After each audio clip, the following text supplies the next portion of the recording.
Hi, everyone. This is Sandy Alt reporting from the wild, and this is the audio podcast companion to my blog on Substack. This is episode 15. You may find yourself.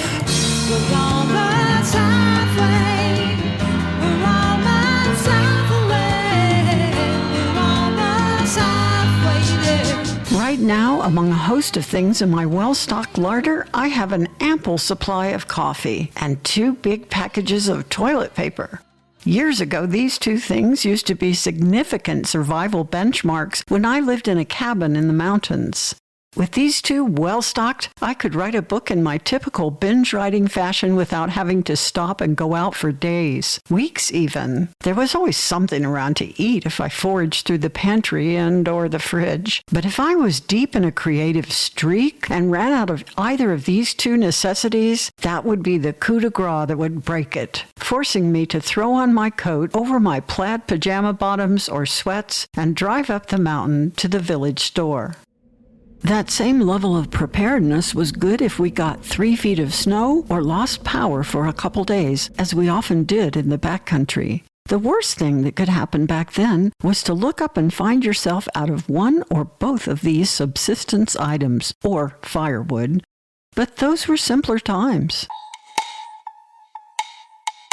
Having spent so much of my adult life in the wild, I think it's fair to say that I'm nearly always pretty well ready and reasonably capable to meet whatever moment arrives. I am resilient, crafty, and creative, and that's why I've been trying to prepare for what is already befalling us in this country today and for what could be yet to come.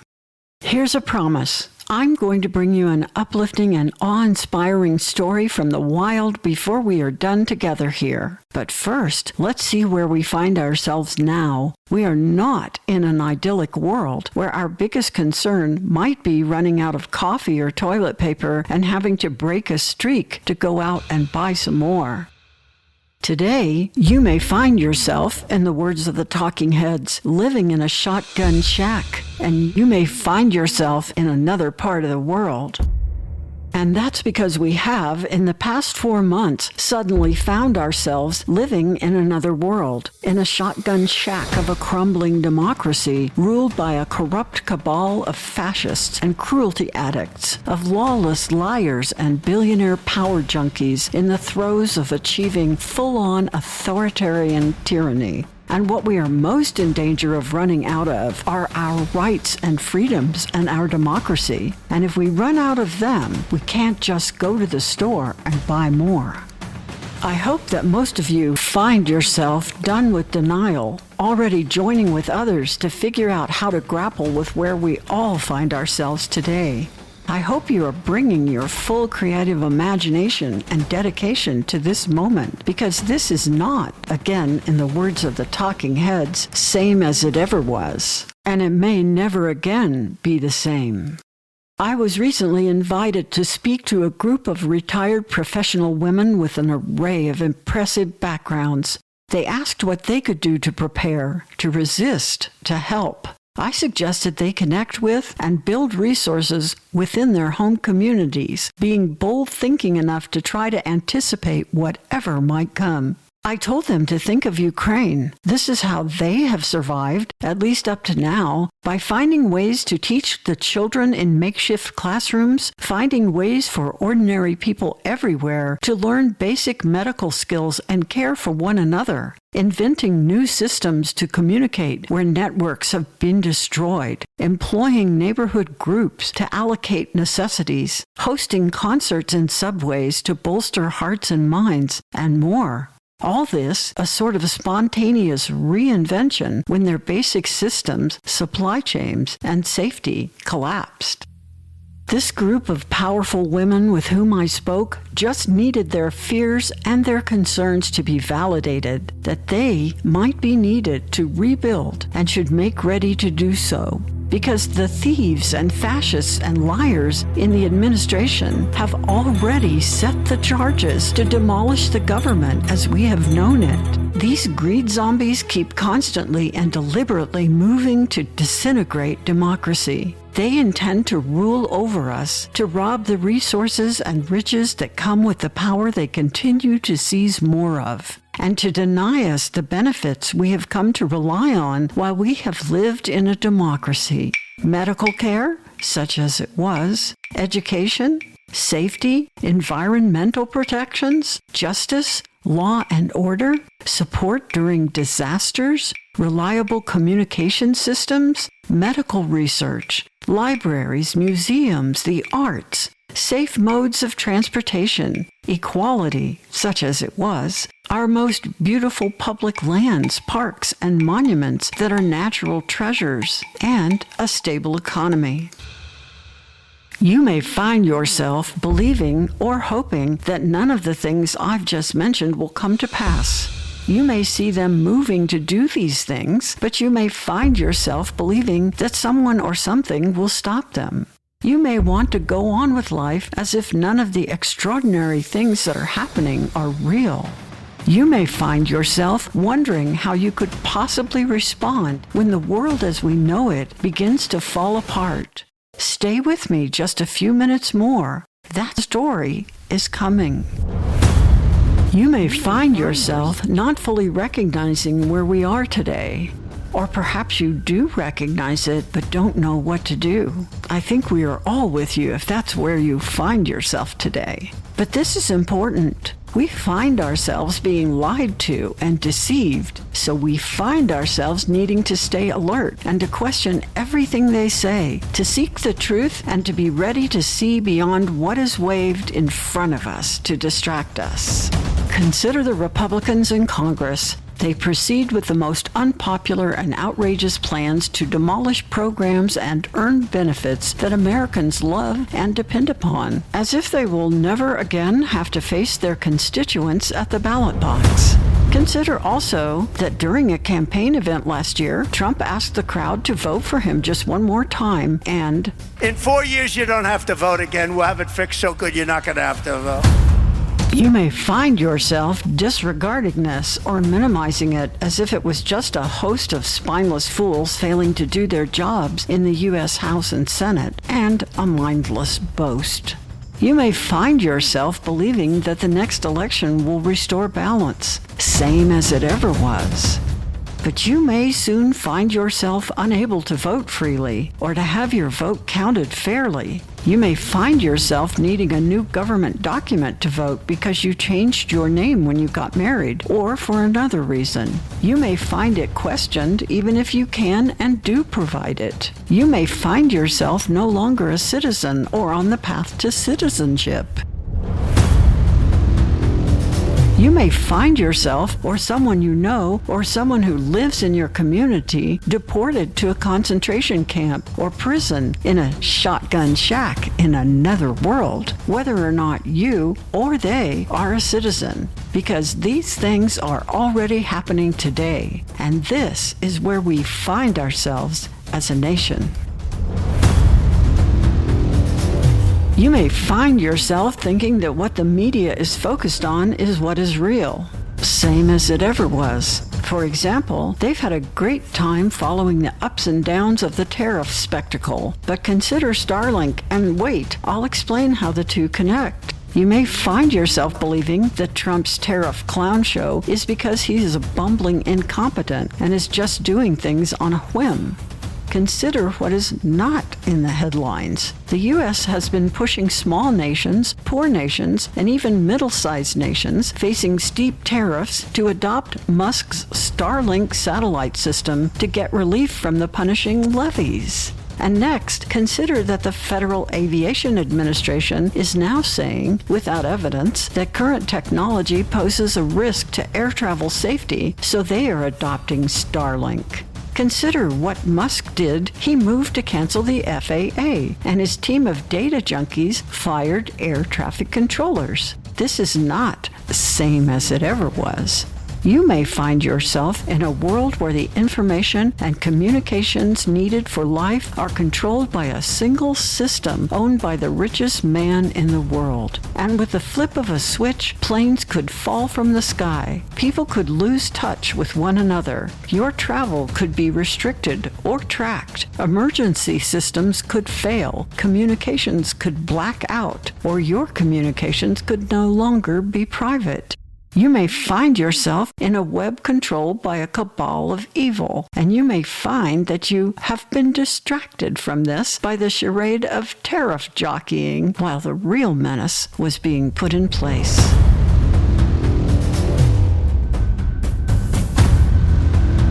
You may find yourself believing that the dwindling measure of law in this country will prevail.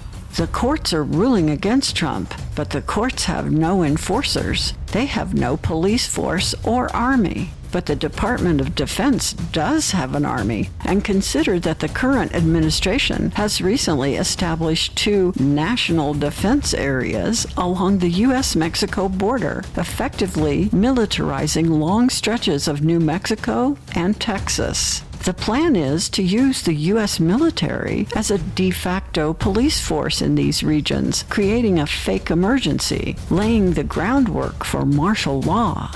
They expanded the control area of a military base for hundreds of miles to create this huge so-called defense area. They can expand to other areas too. You may find yourself in a place policed by brown shirts where you no longer have rights at all.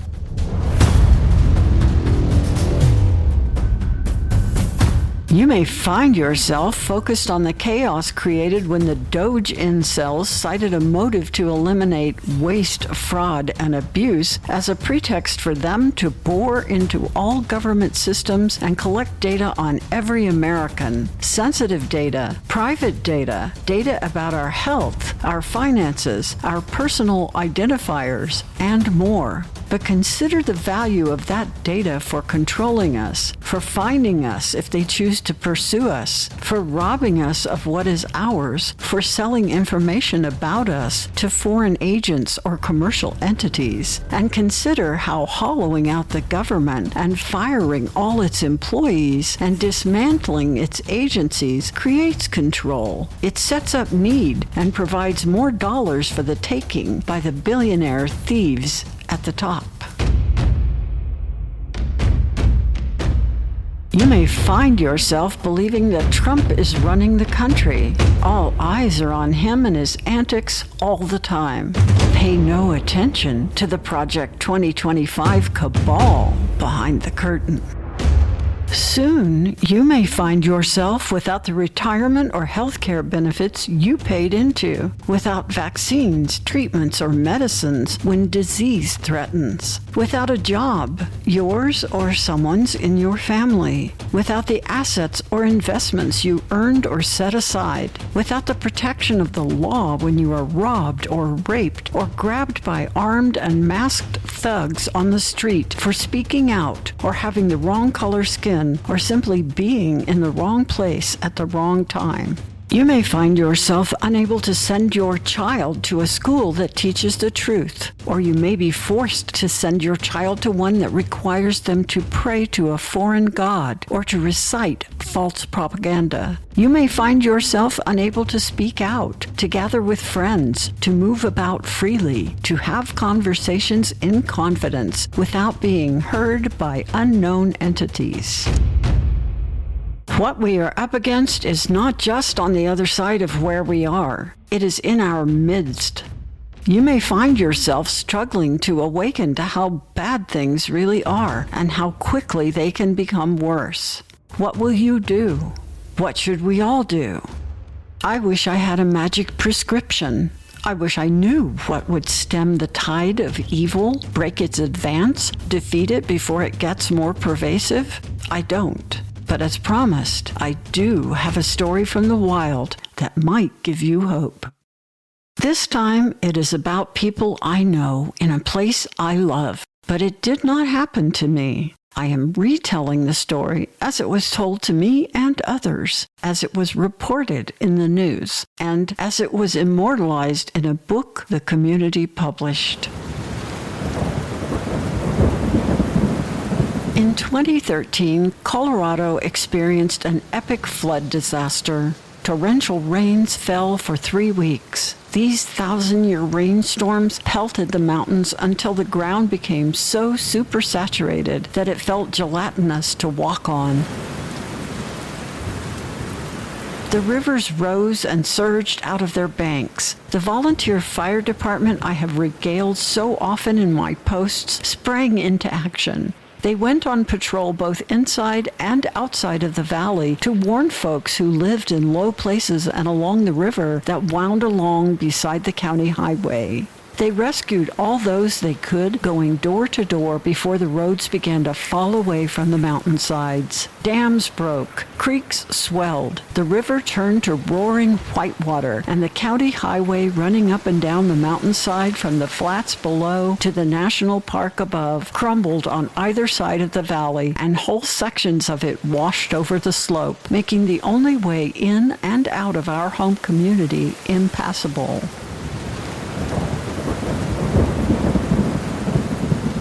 I'm telling this story as they told it to me because my husband and I were away on one of our nomadic adventures when our home valley became instantly cut off. The community lost power. There was no way in or out. The residents came together. The little fire station became the civic center. The volunteer fire department quickly formed a Type 3 incident management team. The assistant fire chief became the de facto mayor. They appointed a security team to patrol and check on all the residents. Others took over supplies assessments. The EMTs set up a makeshift clinic in the tiny community room of the fire station. A Hale group formed a road building team. There was no cell coverage or broadband there then. The only communications were the fire radios and their connection to dispatch. The river had overrun the water plant that processed the area's drinking water, so hand crews started digging,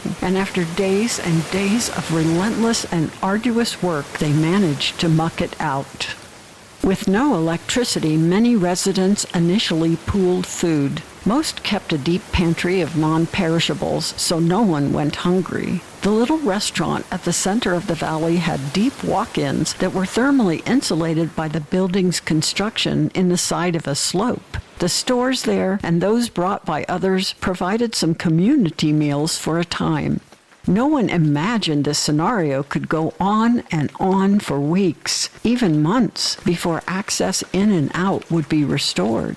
A crew with pickaxes and shovels hacked a narrow trail next to the granite cliff wall on the inside of the broken highway so that bikers and hikers could get out to go to the nearby towns 8 miles up or down the mountain. One biker rode a powered bike up the mountain and returned with gas cans he suspended from a pole across his shoulders. He also brought a bag full of batteries for flashlights.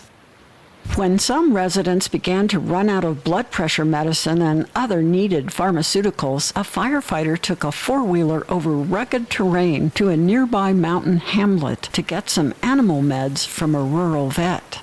A National Guard task force along the Front Range tried repeatedly to get a chopper in to bring needed food and water and to help the most vulnerable residents out, but rain stalled the process for some time. When they did finally make it in, the Type 3 team had already made a list of the residents who wanted or needed to be evacuated and had them ready with bags packed and pets in tow. Many stayed and began building a corduroy road along the track of an old wagon trail that had been unused for almost a century. Local youth moved rocks and debris while the firefighters cleared a path with Pulaskis and used their chainsaws to cut trees to lay across the soaked and uneven earth to make a track that might support all-terrain and four-wheel vehicles so that residents might eventually drive out. This was an incredible effort that took weeks of backbreaking work. When the road was finally ready for skilled drivers to use, most of the remaining residents slowly drove their vehicles in a community caravan with their most valued possessions inside down the newly constructed primitive track through open space and private land to a place where they could access an intact graded road. The county highway through the valley would take months to rebuild. Most homes in the community had to be shuttered for all that time while the residents found temporary lodging in the cities below, returned to work at their jobs, and got their kids back in school. Some people lost their homes in the valley, unable to pay for two places while they lived on the flats waiting.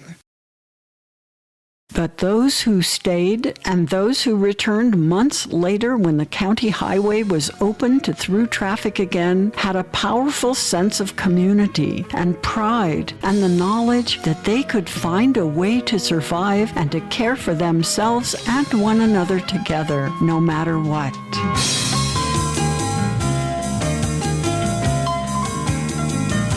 You may find yourselves thinking, I could never do that. But none of them did that alone. They did it together. They did it with open eyes and open hearts and open minds. They knew no one else was coming to save them, so they didn't wait. They didn't deny their reality, and they didn't fail to respond. They looked at where they found themselves, and they went to work to save their community and one another. You may find yourselves thinking about how you can roll up your sleeves and get in the fight now to save what we can of our democracy and our rights and freedoms. If that's the case, welcome. Let's get to work.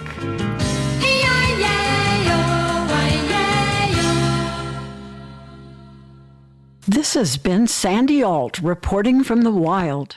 Every week or so, I publish a written blog on Substack, and then a few days after, I produce a variation of the blog as a podcast like this one with original music, sound effects, and more. You can read and subscribe to the companion blog to this podcast on Substack at sandyalt.substack.com. I hope you'll subscribe and share it with your friends.